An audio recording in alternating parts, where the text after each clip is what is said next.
What Meri then proceeded to say made even Cody squirm in his seat for the first time in 3 seasons. There were no red carpet and no flashing lights, and no scripted grins when Meri Brown arrived on the taping of the Sister Wives Season 20 reunion. What was to be yet another tidy post-season wrap grew chilly the instant Meri declined to sit in the seat designated with her name. Instead, she slipped silently into the back chair, away from Cody, away from Robyn, and away from the memory of a family that she once struggled to save. The stage was smaller than it appeared on television, but the tension was larger than any finale so far. Christine sat erect, legs crossed, binder in her lap as always. Janelle stood by the camera, arms crossed, already on the lookout for some indication this reunion was another staged fabrication. But it was Meri, brooding, inscrutable Meri, who gave the entire production crew the jitters. Her hair was pulled up, her papers were scribbled in handwriting, and her eyes, well, they didn't bat an eyelash when Robyn swept in, grasping Cody's hand like the past hadn't already been reduced to dust behind them. Cody provided his signature half-smirk, but Meri didn't blink. For the first time in decades, the producers murmured, "Meri may finally tell her truth," and this time, there wasn't any contract to silence her. As the cameras rolled and the lights heated up, the host launched into the scripted intro. "Welcome back to the Sister Wives Season 20 reunion. So much has transpired. So many things have changed, but today," she paused dramatically, "today Meri has something to say." Christine's head swiveled, Janelle sat down. Even Robyn leaned forward a little, but Meri did not talk immediately. She stared down at her papers, swallowed hard, and then stated exactly 7 words. "You're not going to like this part." The silence that followed those 7 words was suffocating. It wasn't just that Meri had spoken. It was how she said it, calmly, deliberately, like someone who had memorized every cut before finally deciding to name the blade. "For years," she began, her voice steady, "I was told to be patient, to be quiet, to be understanding." Robyn's lips tightened, Cody's eyes narrowed, but Meri pressed on. "I was loyal. When Christine left, I stayed. When Janelle questioned things, I defended them. When Robyn arrived, I welcomed her." The audience backstage leaned forward. Robyn blinked slowly, trying to keep her expression neutral, but her jaw flexed the way it always did when the cameras caught her off guard. Meri held up a piece of folded paper. It wasn't thick like Christine's binder, but it looked aged, creased from being opened and reread too many times. "This," Meri said, "is the note Robyn wrote me in 2011, right after she married Cody. It says, 'Thank you for making room for me. I will never forget what you've given up for our family.'" She handed it to the host, who looked visibly stunned. The camera zoomed in on Robyn, who gave a forced, polite nod. "I meant it," she mumbled. Meri turned. "Did you?" The host's cue cards dropped to the floor. Christine sat up straighter. Cody looked down, because this wasn't just about a note. It was about a promise, one Robyn had made, and one Meri had lived under for a decade while watching everything she loved be handed away in slow motion. "I gave you my space. I gave you my time. I gave you my dignity," Meri said, now louder. "But what did you give back, Robyn? What did you ever sacrifice?" The room froze. Even Christine stopped flipping her binder pages, because Meri wasn't asking questions, she was serving indictments. Robyn looked to Cody as if asking for permission to respond, but his eyes refused to meet hers. Meri's words had landed like broken glass on a marble floor, clear, sharp, and impossible to ignore. Christine, who had so often played the role of emotional compass, slowly turned her chair to face Meri fully, no longer pretending to stay neutral. "I remember that note," Christine said quietly. "You showed it to me back then, said it gave you hope." Meri nodded. "It did, until it didn't." Robyn finally spoke, her voice defensive and laced with familiar tremble. "You can't act like I controlled everything. Cody made decisions." But Meri cut her off with a sharp look. "Cody made decisions, yes. But you gave him permission. You handed him the scripts and let the rest of us improvise with crumbs." The host tried to interject, but the women weren't following a cue sheet anymore. This was no longer a reunion. This was the reckoning. Janelle, who had remained quiet until now, slowly pulled a legal-sized envelope from her lap. "Robyn, I wasn't going to bring this up today," she said, unfolding the flap. But since we're on the subject of what was given and what was taken, maybe you can explain this." She handed it to the host. A hush fell. The host read aloud, voice faltering as the words hit the air. "Transfer of interest, Flagstaff Property, 2018. Signed by Kody Brown and Robyn Sullivan Brown. Names listed as primary beneficiaries, Robyn Sullivan Brown. No co-wives listed." Christine leaned forward. "That's the year he told us there wasn't enough money for Janelle's lot, for Meri's renovations." Robyn turned pale. "He handled that paperwork. With your signature," Janelle said, "and you never said a word." Meri's voice returned, low and fierce. "I didn't lose my place in this family. You sold it and signed my name like I'd never existed." And that was the moment the sister wives' reunion stopped being a reflection and became a confrontation that could rewrite everything. The studio lights seemed to dim as the weight of the documents filled the air like smoke from a fire no one wanted to admit was still burning. Robyn reached out, fingers trembling, but the envelope remained firmly on the table in front of the host. "I didn't know he listed me alone," she said softly, but it wasn't soft enough to sound innocent. It was the kind of softness that comes after you are caught, not the kind that comes before confession. Janelle shook her head slowly. "We all lived under the illusion that Cody was dividing things fairly, that there would be 5 sections at Coyote Pass. 5 wives, 5 homes, 5 futures." Christine's eyes narrowed. "But there were only ever 2 names on the deeds, and only one that mattered." Meri sat forward now, her hands no longer folded in her lap, but gripping the sides of her chair. "You didn't just take my name off paperwork, Robyn.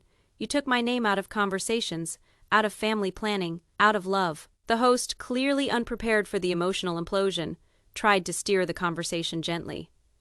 "Meri, are you saying you were excluded financially or emotionally?" Meri didn't even blink. Both. She reached down into her bag and pulled out something no one expected. A photograph, torn on one edge, faded from time, and yet still haunting. "This," she said, "is the last time I was invited to sit on the family couch, the reunion couch. The promotional shoot, the one with Robyn at Cody's side, and the other wives arranged like decorative pillows. They said there wasn't room, that it would look better symmetrical." She handed it to the host, who held it up, and sure enough, Meri had been cropped out. Not digitally, literally the photo was cut. Christine covered her mouth. Janelle closed her eyes. Robyn said nothing, because how do you explain cropping someone out of a life they helped build? And that's when Meri said it, quiet, but undeniable. "You didn't just remove me from the couch, you erased me from the family." The photo lay flat on the table now, the cut edge facing the camera like a silent accusation. But Meri wasn't finished. Not by a long shot. She reached again into her bag, this time pulling out a folded, stapled document, the paper yellowed at the edges. "This is the contract. Robyn convinced me to sign in 2019, she said. It's an NDA, a non-disclosure agreement. I was told it was standard, that we were just protecting the family brand." The host took it slowly, eyes scanning the first few lines. "It says here that you agreed not to speak publicly about internal family decisions, financial structures, or relational dynamics, without written approval from Cody or Robyn." Meri nodded.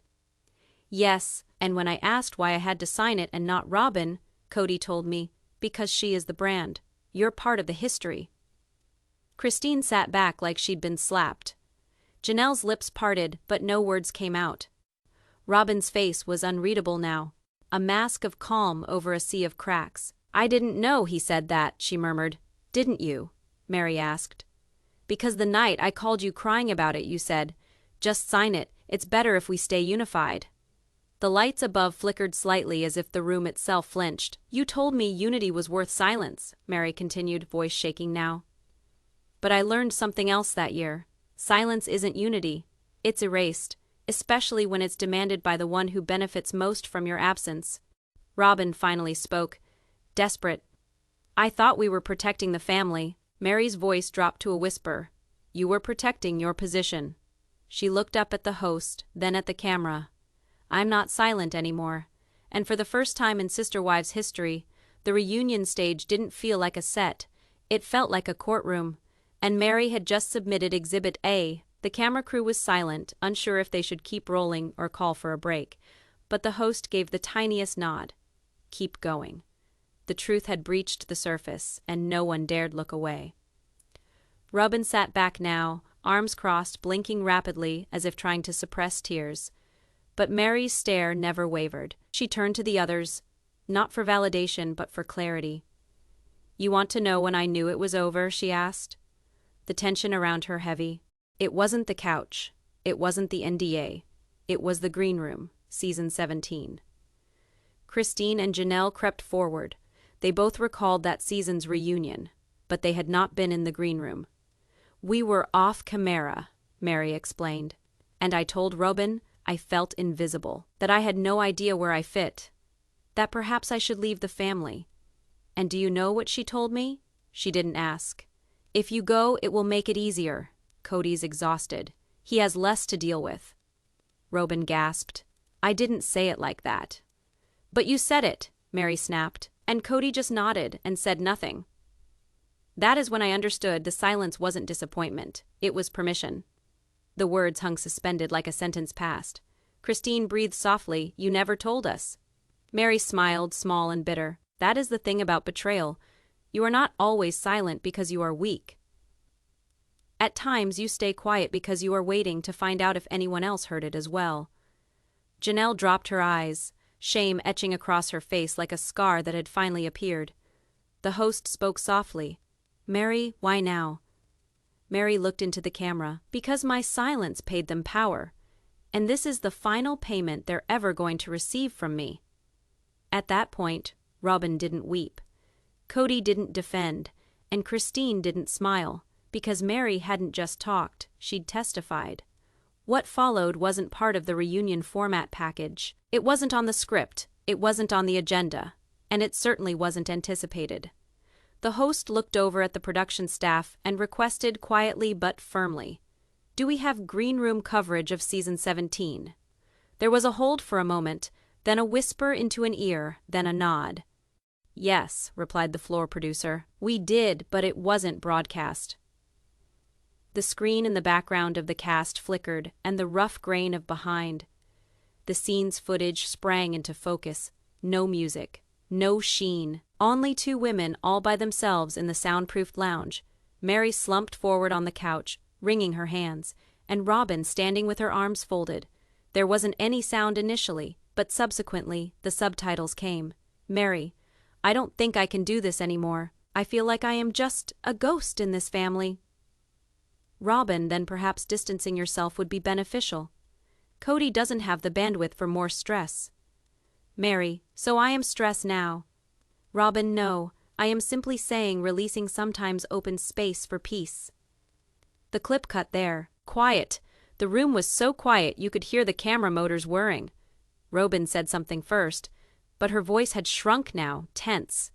"You have to understand, I was doing my best to hold it all together. That wasn't intended to hurt you." Meri shook her head.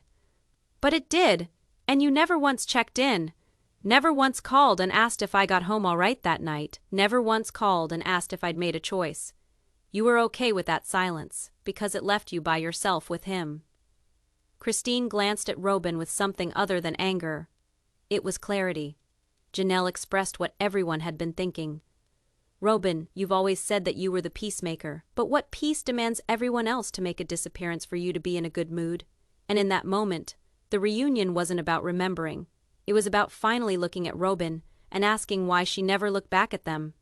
Robyn remained still now, as if trapped in a glass case, her every breath shallow and calculated. The tape had come crashing down, destroying the fantasy that diplomacy had ever actually lived in her heart. The host, for once, didn't fill the quiet. He allowed the silence to hang, because sometimes what isn't spoken speaks volumes. Meri shifted to the other part of the couch, her voice firm, but her eyes shining. "I spent over 30 years building a life with a man who forgot how to say my name unless it was followed by an apology to Robyn."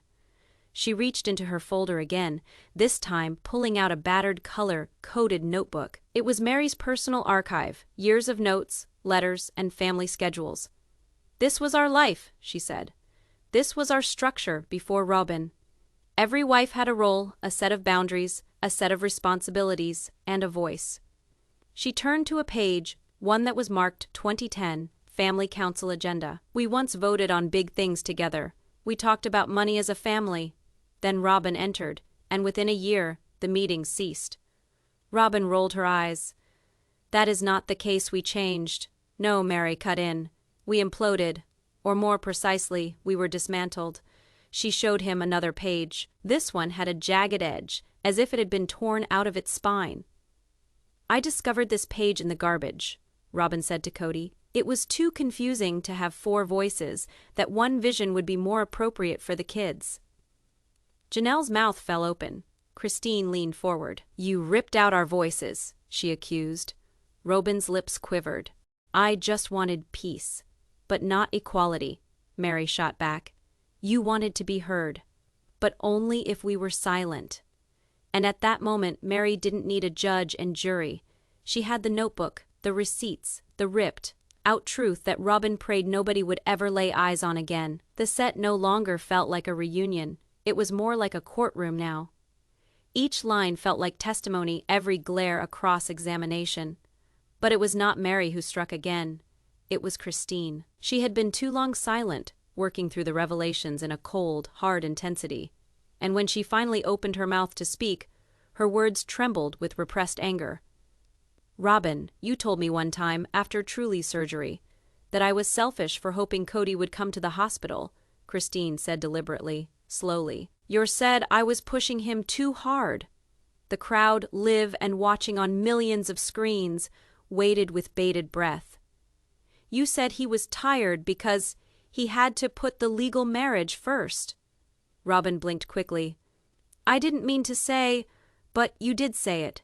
Christine cut in, and I listened, I backed off, I quit asking. And then I discovered Cody never even had any idea the second procedure was done. Because you never informed him. Robyn's eyes were wide. That is not true. Do you want to call Truly? Christine snapped. She remembers, she asked for her dad. I said he was busy, but later, I found out he was at your place, watching television, laughing, with your children. Janelle stood now, her slow assent sounding like a gavel falling. I've held my tongue on this, years. I've taken it all in, but not today. I am finished. She was facing Robyn directly. You were not the 4th wife. You were the reset button, and every time Cody struck you, he wiped out more of us. That sentence shut down even the crew. Even Cody, watching backstage in a monitor room, leaned forward. Robyn finally looked around and saw it, the shift. Meri's silence, Christine's outrage, Janelle's steel. The balance had tipped. She no longer sat beside the women. She sat alone. And when Janelle stood up, it wasn't only her words that stood tall. It was the years of injustice finally standing on their legs. Just as the air had seemed too heavy with tension to support one more syllable, the host turned, eyes slitted, voice gentle but unyielding. Robyn, if Cody never divorced Meri, do you think he would have still have chosen you? The question wasn't just sharp, it was surgical. It cut to the origin wound of the entire collapse. Robyn froze. Her mouth opened slightly, but no sound emerged. For a brief flickering moment, the reality of what she'd done, what her choices had cost, seemed to settle in. She glanced around the room. No one came to her defense. Not even Cody, standing back in the green room, had moved. At last, Robyn spoke, but it wasn't the reply anyone had hoped for. I don't know anymore. Those words shattered the silence, like ice shattering on a frozen pond. Meri shifted slightly in her chair, still clinging to her notebook, but now closed. Her eyes were parched, but her voice bore the burden of decades. Don't know? I invested 25 years as the building blocks, and I lost everything, my husband, my identity, my trust in this family, because he chose you, and now you don't even know if he would have without forms clearing the way, Robyn whispered. I didn't mean for this to happen, but you did allow it, Meri said icily, and that is worse. The host leaned in. Meri, if you had one final thing to say to Robyn, what would you say? Meri didn't blink. She stood face to face with Robyn. I forgive you, but I'll never forget how much silence you needed to be happy, and I'll never allow myself to be that silent again. No applause, no music cue. Only a long, windless moment in which the truth hung suspended. And with that last sentence, Meri didn't only shut her notebook, she shut the book that had claimed her silence, and opened one where her voice would never be silenced again. As the women sat in the heavy silence that followed Meri's statement, production called for a break. But backstage, the atmosphere was anything but calm. Cody, pacing like a caged wolf in the monitor room, had watched every moment, and now the fury that boiled under his skin erupted. "She blindsided me," he snapped at a nearby producer. That wasn't supposed to be the storyline. A boom mic inadvertently left on picked up his words. Another sound operator, not realizing, was still rolling, and then came a string of profanity. Filled invective not intended for public consumption. "Meri's playing victim while she is the one who caused us to break up. Christine was always resentful. Janelle never supported the framework. And Robyn, she no longer stands up for me." H's voice quavered at the end of that statement, not with rage, but desperation. The man who had previously professed to head a united household was now alone, screaming into the empty air. And with no one to support him, the leak was quick. Hours later, snippets of the raw recording had appeared on Reddit and TikTok. Fans were in shock. This wasn't the man they'd been watching on television for all those years. This was a furious, cornered husband striking out at the women who had finally gotten their mojo back. And while the producers rushed to put out the leak, another bomb dropped. Meri, Janelle, and Christine had met in secret the night before the reunion taping. Not with lawyers, not with producers, but with a private investigator. The mission discovering where the family fortune had actually ended up in the last years, and why Robyn always did seem to have it when the rest of them were scrambling just to cover their taxes or their children's tuition. It wasn't a reunion anymore. It was a probe, one that might result in more than tears, one that might result in indictments. And with Cody's mask shattered and Meri's truth recorded, the courtroom may be next, because the sister wives just stopped being silent, and they're done asking for permission. The cameras rolled once more, but something had shifted. Not in the lighting, not in the staging, but in the people. Meri sat taller. Christine and Janelle no longer whispered to one another in doubt. They maintained direct eye contact with the host, the crew, and with Robyn, whose eyes were now openly puffy, not with anger, but with realization. When the last part of the reunion rolled around, the host asked one final question of the group. "What do each of you want from now on, from the family, from each other, and from yourselves?" Christine answered first. "I want peace, not theoretical peace, but practical peace. I want my children never again to have to wonder where they stand in someone's heart." Janelle answered next. "I want truth. Even if it is ugly because we constructed too many years on sugar-coated lies." Meri paused, then came forward. "I want closure. Not the kind where you forgive someone and remember nothing of the pain. The kind where you reclaim the power that was sucked out of you every time you were silenced." Robyn softly whispered her answer. "I want to fix it." But no one replied. That is when the story stopped. Not with yelling, not with crying, but with quiet. The kind of quiet that happens when everyone knows there is nothing to fight for anymore. The host made some closing comments, but they felt muddled, irrelevant. The cameras pulled out. A broad shot of a broken family seated on separate couches. No hug, no group prayer. Just women, exhausted, battered, but determined, who had chosen themselves. Cody never came back to set. His chair was left vacant. A symbol of what had ever been so. When the lights went out and the camera went cold, only the women had ever appeared. And as the screen went to black, one message rang louder than any rant. The sister wives weren't breaking up. They were breaking free at last. As the reunion concluded, viewers assumed the book had closed. But what nobody saw was what went down when the cameras quit rolling. Production staff members, some of whom had been working on the show for more than a decade, murmured about an event in the parking lot. Robyn had tried to discuss things with Meri behind closed doors, but Meri, flanked by Christine and Janelle, had merely held up her hand and said, "Not here, not anymore." Something then never to be seen on the air, but it was caught by a security camera. a quiet conversation between Christine and a TLC legal advisor. Just 6 words, but enough to rock the foundation of everything. "We've retained independent legal counsel now." That footage was never meant to be public, but one of the studio's anonymous sources spilled screenshots of a confidential internal email chain, which read "Confidential Faye Legal Liability Discussion." The chain showed that TLC brass were concerned that Meri, Janelle, and Christine were weighing a 3-way lawsuit not against Cody, but against the network itself, accusing them of story manipulation, misreporting payouts, and shielding Robyn from internal probing. And it didn't end there. As Christine departed the reunion facility, she was presented with an anonymous envelope from a past crew member inside, a USB drive full of deleted scenes cut from the final season. Scenes where Robyn allegedly confessed to holding back financial information, killing discussions about trust funds, and using TLC-supported discretionary funds to make non-family-related purchases. The USB was passed along to Christine's new attorney within 24 hours. Janelle, on the other hand, phoned her accountant and reopened her 2021 and 2022 tax returns, reconciling them against production payments she assumed were never accounted for. Meri? She had one last trick up her sleeve. A 47-page diary, notes taken while filming season 18 and 19, detailing instances of financial gaslighting, emotional isolation, and those moments when she was told to make Robyn look good or risk her contract. And now, armed with concrete evidence, the sister wives' reunion might not only result in closure, but could ignite a courtroom battle no one at TLC ever thought to broadcast. At TLC headquarters, meanwhile, the reunion was also meant to be a turning point, a sensational, ratings-grabbing finale to end season 20.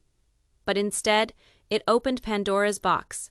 Executives who had previously written off the sister wives drama as just family theatrics were now dealing with something they never could have expected: possible legal liability. When news got out that Christine had been given a USB with deleted video that the network thought had been safely erased, internal red flags went up. A crisis team was gathered, lawyers were called in, and hush-hush emails began pouring into senior producers' inboxes. But what really ignited the internal panic wasn't so much the footage itself.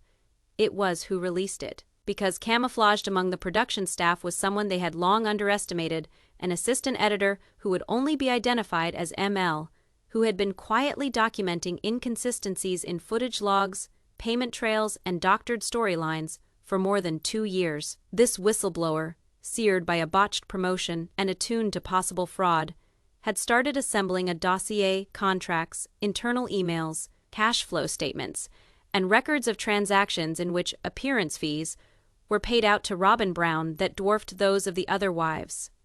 More astonishingly, a private messaging thread authenticated through metadata in which there was a communication between Robyn and an executive in the network that read, "What if they discover I had knowledge of the trust fund?" The panic reached its peak when Meri's legal team submitted a formal discovery request for all raw footage, including archival backups stored off-site. TLC's legal department refused at first, but under pressure from internal HR complaints and the threat of bad press, they were forced to comply. Then came the real bombshell, an anonymous message sent to Meri's lawyer from an encrypted email service. The subject line read, "Ask them about the 2016 bonus payment." Inside the body of the message was one sentence: only Robyn received it, and it wasn't approved by the network board. That message triggered a forensic audit, not just by Meri's legal team, but by TLC's own internal compliance department. Now, the narrative had turned. No longer was this just about family betrayal or polygamist heartbreak. This was a potential corporate cover-up, involving embezzlement, preferential treatment, and silencing dissenting voices. Christine, Janelle, and Meri were no longer ex-sister wives. They were now official witnesses in a case still unnamed, but fast becoming the largest back-story scandal the network ever experienced. And with lawsuits pending, whistleblowers talking, and secrets leaking quicker than TLC can cover them up, the sister wives drama is no longer business as usual. The storm reached its climax as lawyers swooped, executives rushed, and fans gobbled up each leaked tidbit like wildfire. There was one individual whose silence grew more deafening by the day: Robyn Brown. Contrary to her on-camera blowouts or public television showdowns, Robyn had remained utterly quiet since the reunion premiered, No Instagram updates, no interviews, no statements, but in private meetings, she wasn't merely shying away from the spotlight, she was hammering out immunity. Behind the scenes, according to insiders close to production, Robyn secretly reached out to TLC's lawyers days after the reunion footage was leaked. During a private Zoom session, subsequently corroborated as having been recorded by internal compliance officers, Robyn admitted she had kept financial information from the other wives, including access to 2 production stipends, several appearance bonuses, and the now famous $32,000 discretionary fund which was diverted into a shell company owned by her boutique. Cody knew about the money, she admitted, the leaked transcript shows.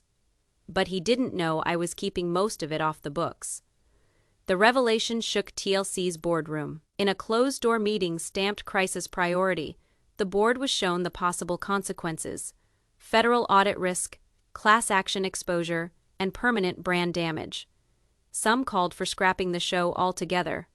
Others wanted to spill it all, make the scandal the storyline of season 21. But then, Cody swooped in a shocking turn of events. Cody marched into the network headquarters, not as a cast member, but as a co-claimant. Filings by his own personal lawyer accused TLC executives of conspiring with Robyn to keep him in the dark about financial matters, keep him liable for debts that he had not approved, and capitalize on his name and image in post-production without complete contractual specificity. "They made me the bad guy," he said to the room. "But the bad guy was in your payroll system the whole time." He aimed directly at the lead producer. At that point, things fell apart. Emails were subpoenaed. Season 20 tape was halted. All the contracts went under legal scrutiny, and Cody, for the first time, wasn't standing up for Robyn. He was pointing the finger at her. Meanwhile, Meri quietly sat in her lawyer's office, clutching the journal she had once deemed too emotional to share. "Do I want revenge?" she breathed to a reporter. "Number undefended want freedom. And maybe now I'll finally get it." As the credits fade on the Sister Wives reunion, one thing is clear: this isn't the end. Undefined, it's the beginning of a legal war, a media reckoning, and a complete collapse of the empire, once built on plural love and televised trust. Robyn's secrets are now public, Cody's alliances are shattered, and Meri's voice is louder than ever. But the question remains: when the lawsuits settle and the cameras finally stop, who will be left standing?